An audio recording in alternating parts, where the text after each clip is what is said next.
BJP की जो सरकार है आज जो 11-12 साल से जो राजनीति कर रही है सिर्फ धर्म, उसके अलावा उसके बाद कोई टॉपिक नहीं है। हिंदू मुसलमान, मंदिर मस्जिद, इंडिया पाकिस्तान, वो बाई हुक एंड क्रूक चाहती है बंगाल को लेना। बंगाल एक वाहिद ऐसा स्टेट है जो उसको रोक के रखी है। हमारी नेत्री ममता बनर्जी सीना ठोक के खड़ी है और वाहिद वो उनके गले के एक कांटा बन के रुकी हुई है। तो यहाँ पे बंगाल में लोग समझदार हैं, हिंदू हो, मुसलमान हो, चाहे क्रिश्चियन हो, चाहे ईसाई हो, सब जानते हैं कि ममता बनर्जी की सरकार में हम लोग बड़े सुकून से रहते हैं। और यहाँ पे किसी दिल्ली से आए हुए हैं जो क्या बोलते हैं बरसाती मेढक, तो सिर्फ साल में इलेक्शन जब होती है तो 3 महीना पहले आ जाते हैं और वोट मांगते हैं। आप सोचिए जो 24/7 लोगों के बीच में रहता है ममता बनर्जी के सैनिक, चाहे दुख में, चाहे सुख में, चाहे मेडिकल असिस्टेंस हो, चाहे कोई भी परेशानी हो, तो वो लोग को वोट मिलेगा कि उस लोग को जो 3 महीना सिर्फ इलेक्शन के लिए आते हैं उसके बाद चले जाते हैं। तो यहाँ के लोग, यहाँ के पब्लिक सब समझदार है, जानते हैं कि यहाँ के लोग जो संघ में रहती है हमेशा 12/7 उनको वोट देना है, उनको जिताना है। और ये जो मजहबी पार्टी है जो हिंदू मुसलमान इंडिया पाकिस्तान जो करती है, इससे दूर रहना है और बंगाल में सुकून से रहना है। पश्चिम बंगाल विधानसभा चुनाव के पहले चरण यानी कि 23 तारीख के चुनाव के महज 4 दिन बाकी बच गए हैं। पूरा प्रशासन इस वक्त काफी तौर पर सतर्क है और पूरे भारत में सबसे ज्यादा इस बात को लेकर लोग बातें कर रहे हैं कि क्या पश्चिम बंगाल में ममता बनर्जी की चौथी बार सरकार बनने जा रही है या फिर बीजेपी जो इस वक्त पश्चिम बंगाल की प्रधान विरोधी पार्टी है, क्या इस बार वो बाउंस बैक करेगी या फिर ममता बनर्जी को वो सत्ता से बेदखल करेगी या फिर कांग्रेस या फिर सीपीएम उनका एक बार फिर से राइज हम लोग देखेंगे। यहाँ पर इस विषय पे ज्यादा बात करने के लिए इंडिया के पूर्व फुटबॉलर और कलकत्ता के 42 नंबर वार्ड के सक्रिय कार्यकर्ता टीएमसी के अयाज अहमद खान है, हम उनसे बात करेंगे। अयाज जी, पूरा कलकत्ता घूम रहे हैं, पूरा बंगाल भी आप घूम रहे हैं, 42 नंबर वार्ड में खासतौर पर सक्रिय तौर पर आप राजनीति करते हैं, कैसा माहौल है? माहौल आप खुद ब खुद देख सकते हैं, माशाल्लाह आप देख सकते हैं लोगों में कितनी भीड़ है, क्या जुनून है, क्या उमंग है। ममता बनर्जी की सरकार चौथी बार एक बार फिर भारी से भारी मोहब्बतों से सरकार बना रही है। और जोड़ा साहू का देख सकते हैं कि विजय उपाध्याय जो कैंडिडेट हमारे हैं वो काफ़ी सुलझे हुए कैंडिडेट है, ज़मीनी स्तर से जुड़े हुए कैंडिडेट है, पब्लिक के बीच में रहते हैं और काफ़ी पुराने वो सैनिक है। मुझे को लगता है कि शायद जब मैं पैदा नहीं हूँ तब से वो राजनीति कर रहे हैं और ममता बनर्जी के आंदोलन में तब से वो साथ है। और ममता बनर्जी ने उन्हें इज्जत दी, उन्हें बहुत बड़ा इनाम दिया है जोड़ा साहू कैंडिडेट बना के। और वो जानती थी कि विजय उपाध्याय जैसा कैंडिडेट सिर्फ जीत सकता था। और जोड़ा साहू और पश्चिम बंगाल और पूरे कलकत्ता में ममता बनर्जी की सरकार फिर एक बार भीड़ से भीड़, भारी वोटों से जड़कर सरकार बना रही है।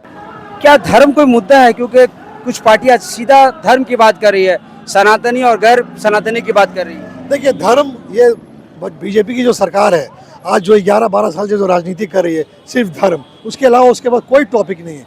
हिंदू मुसलमान, मंदिर मस्जिद, इंडिया पाकिस्तान, वो बाई हुक एंड क्रूक चाहती है बंगाल को लेना। बंगाल एक वाहिद ऐसा स्टेट है जो उसको रोक के रखी है। हमारी नेत्री ममता बनर्जी सीना ठोक के खड़ी है और वाहिद वो उनके गले के एक कांटा बन के रुकी हुई है। तो यहाँ पे बंगाल में लोग समझदार हैं, हिंदू हो, मुसलमान हो, चाहे क्रिश्चियन हो, चाहे ईसाई हो, सब जानते हैं कि ममता बनर्जी की सरकार में हम लोग बड़े सुकून से रहते हैं। और यहाँ पे किसी जो दिल्ली से आए हुए हैं जो क्या बोलते हैं बरसाती मेढक, जो सिर्फ साल में इलेक्शन जब होती है तो 3 महीना पहले आ जाते हैं और वोट मांगते हैं। आप सोचिए जो 24/7 लोगों के बीच में रहता है ममता बनर्जी के सैनिक, चाहे दुख में, चाहे सुख में, चाहे मेडिकल असिस्टेंस हो, चाहे कोई भी परेशानी हो, तो वो लोग को वोट मिलेगा कि उस लोग को जो 3 महीना सिर्फ इलेक्शन के लिए आते हैं उसके बाद चले जाते हैं। तो यहाँ के लोग, यहाँ के पब्लिक सब समझदार है, जानते हैं कि यहाँ के लोग जो संघ में रहती है हमेशा 12/7 उनको वोट देना है, उनको जिताना है। और ये जो मजहबी पार्टी है जो हिंदू मुसलमान इंडिया पाकिस्तान जो करती है, इससे दूर रहना है और बंगाल में सुकून से रहना है।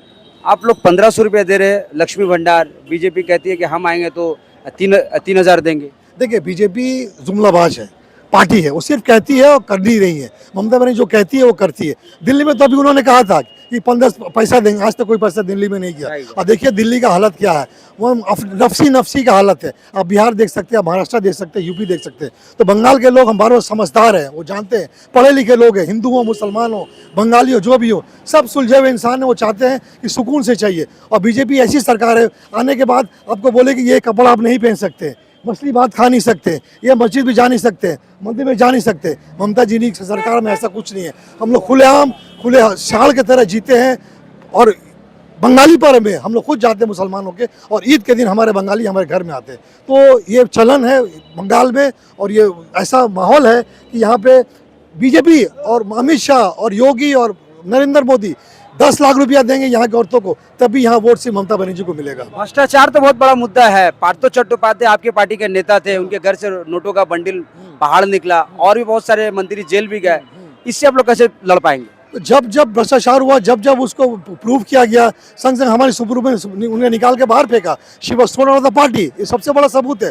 हम आज भी दिखा दिया बीजेपी में ऐसे ऐसे लोग हैं जो बड़ा से बड़ा कांड करके, लेकिन आज भी बीजेपी उनको रखी हुई है, अच्छे अच्छे पोस्ट पे रखी हुई है। हमारे देश के बड़े बड़े वित्त मंत्री हो गए, या होम मिनिस्टर हैं, या एमए है, या सीएबी है, जो भी है, प्राइम मिनिस्टर हो गए, चीफ मिनिस्टर योगी, कितना बड़ा बड़ा उनके खिलाफ जुल्म है, लेकिन आज भी उस देश के चीफ मिनिस्टर है, होम मिनिस्टर है, कोई कुछ नहीं कर रहा। यहाँ पे ज़रा सा भी एक आंचल पे दाग आया, ममता ने उनको हटा दिया। कोर्ट ने, सुप्रीम कोर्ट ने, हाई कोर्ट ने फैसला किया, और जो अदालत ने फैसला किया हम लोग ने उसको माना, हमारी दीदी ने माना, और सब चल रहा है, नॉर्मल लाइफ चल रहा है। एक तरफ हिंदुस्तान के 18 राज्य के मुख्यमंत्री है, मोदी जी है, योगी जी है, अमित शाह है, पूरा कैबिनेट है, और एक तरफ ममता बनर्जी, अभिषेक बनर्जी। कितना मुश्किल है लड़ाई? देखिए, ममता बनर्जी, अभिषेक बनर्जी, ये लोग दोनों एक खूंटी हैं, खंबा है, आयरन लेडी ममता बनर्जी, और वो जानती हैं लोगों की नसों को, जानती हैं लोगों की परेशानियों को, जानती हैं, और हर वक्त लोगों के बीच में रहती हैं, ज़मीनी स्तर पर रहती हैं। कभी भी कोई परेशानी होता है तो सबसे पहले आवाज़ उठाने वाली ममता बनर्जी है। पूरे हिंदुस्तान में ऐसा हुआ है, लेकिन सिर्फ हिंदुस्तान में, पश्चिमी बंगाल में Mamata Banerjee vice chief minister है, जो काला कोट पहन के कोर्ट में लोगों के लिए लड़ाई की है। वो अपने लड़ाई नहीं की है, लोगों की लड़ाई की है, उनके वोट के अधिकार की लड़ाई की है। अब एसआईआर क्यों किया गया? बांग्लादेशी है, रोहिंग्या है, अब एक घुसपैठिया है, एक भी ऐसा कोई मिला जो उन्होंने प्रूव किया कि सिर्फ उनको चाहिए इलेक्शन जीतने के लिए, बंगाल जीतने के लिए, हर तरह से वो चाहते हैं कि बंगाल जीते। लेकिन यहाँ के लोग समझदार हैं, और ममता बनर्जी की पूरी टीम ने एसआईआर में मिलजुल कर काम किया, और मैक्सिमम से मैक्सिमम लोगों को वोट करने नहीं दिया। उसके बाद भी देखिए एजुकेशन हुआ है, इंशाल्लाह सुप्रीम कोर्ट ने जो ऑर्डर दिया है वो हमारी जीत है, हमारी नेत्री की जीत है, और हम लोग 23 को भी वोट देंगे और 29 को भी वोट देंगे, और फिर एक बार चौथी बार ममता बनर्जी को चीफ मिनिस्टर बनाएंगे। इनकम टैक्स का कल बहुत जगह रेड हुआ है। देखिए, इनकम टैक्स हो, सीबीआई हो, ईडी हो, और बीएसएफ हो, सीआईएसएफ हो, और इनकम ईसीआई हो, ये सब बीजेपी की टीम है। इन लोगों का काम है लोगों को परेशान करना। देखिए, इस वक्त इलेक्शन के पीरियड में ये सब आप देख सकते हैं कि सिर्फ किसी हालत में भी लोगों को परेशान करके, जो होता है ऑलरेडी कैंडिडेट जो खड़े हैं, जो प्रचार करने का वक्त नहीं, उन्हें बहुत लोगों से मिलना है, अपने बारे में बताना है, उस वक्त आके उसके घर में इनकम टैक्स आती है, ईडी आती है। तो यहाँ पे नहीं, पूरे हिंदुस्तान में ये चलन चले हुआ है, लेकिन बंगाल एक ऐसा वाहिद शहर है जो यहाँ पे कुछ नहीं चलेगा। हम लोग साफ़ सुथरा इंसान हैं। हमारे कुछ नेता जो, जिनको सुप्रीम कोर्ट ने, हाई कोर्ट ने उनको उपयुक्त किया था, वो अभी भी वो सब डिस्चार्ज हो चुके हैं।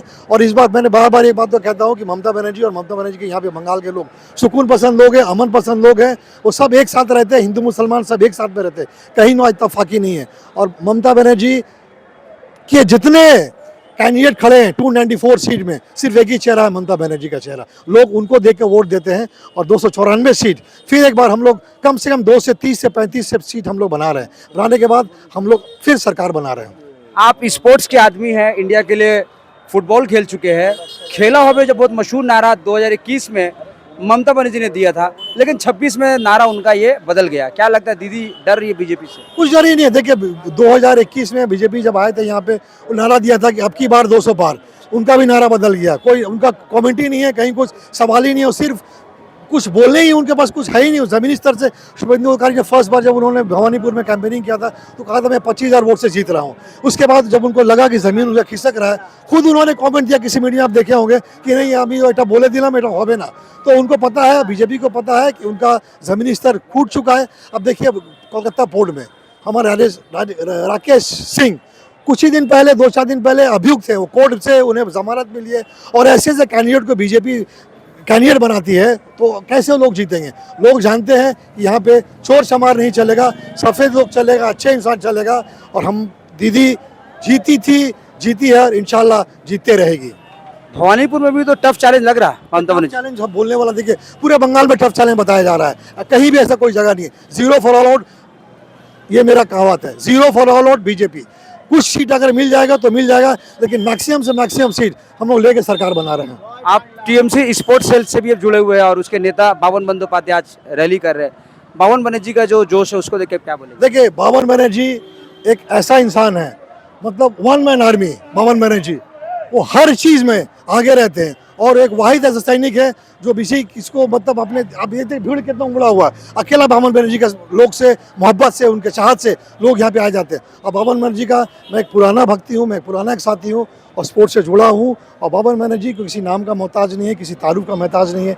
हम उन्हें ममता बनर्जी के भाई के हिसाब से नहीं जानते। वो अपना काम करते हैं, लोगों के बीच में रहते हैं, उनका काम ही उनका पहचान है। वो कहते हैं कि আমি বক্তৃতায় বিশ্বাস করি না, আমি কাজে বিশ্বাস করি। तो आज उनका काम देख सकते हैं, जोड़ा साकू में जो उन्होंने एक विशाल रैली निकाला, आप देख कितनी भीड़ है, कितनी उसकी मोहब्बत है। ऐसा रैली उन्होंने भवानीपुर में भी दीदी के लिए निकाला था, सुपर डुपर बम्पर हिट हुआ था।